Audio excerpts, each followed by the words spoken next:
Néhémie, chapitre 4. Lorsque Sanballat apprit que nous rebâtissions la muraille, il fut en colère et très irrité. Il se moqua des Juifs et dit devant ses frères et devant les soldats de Samarie: À quoi travaillent ces Juifs impuissants? Les laissera-t-on faire? Sacrifieront-ils? Vont-ils achever? Redonneront-ils vie à des pierres ensevelies sous des monceaux de poussière et consumées par le feu? Tobija, l'ammonite, était à côté de lui, et il dit: Qu'ils bâtissent seulement. Si un renard s'élance, il renversera leurs murailles de pierre. Écoute, ô notre Dieu, comme nous sommes méprisés. Fais retomber leurs insultes sur leurs têtes, et livre-les au pillage sur une terre où ils soient captifs. Ne pardonne pas leur iniquité, et que leurs péchés ne soient pas effacés de devant toi, car ils ont offensé ceux qui bâtissent.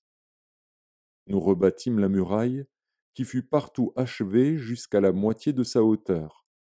Et le peuple prit à cœur ce travail. Mais Sanballat, Tobija, les Arabes, les Ammonites et les Asdodiens furent très irrités en apprenant que la réparation des murs avançait et que les brèches commençaient à se fermer. Ils se liguèrent tous ensemble pour venir attaquer Jérusalem et lui causer du dommage. Nous priâmes notre Dieu, et nous établîmes une garde jour et nuit pour nous défendre contre leurs attaques. Cependant Juda disait: Les forces manquent à ceux qui portent les fardeaux, et les décombres sont considérables. Nous ne pourrons pas bâtir la muraille.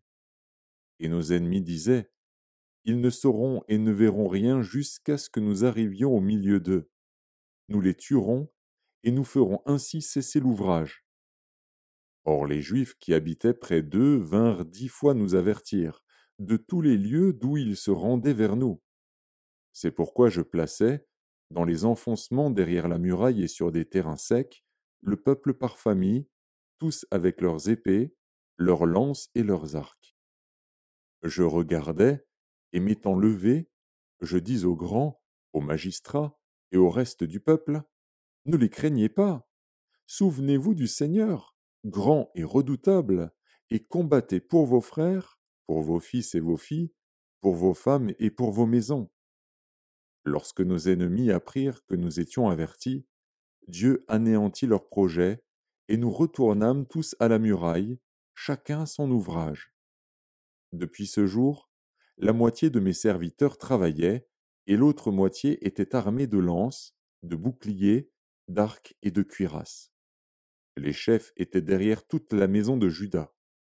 Ceux qui bâtissaient la muraille, et ceux qui portaient ou chargeaient les fardeaux, travaillaient d'une main et tenaient une arme de l'autre. Chacun d'eux, en travaillant, avait son épée ceinte autour des reins.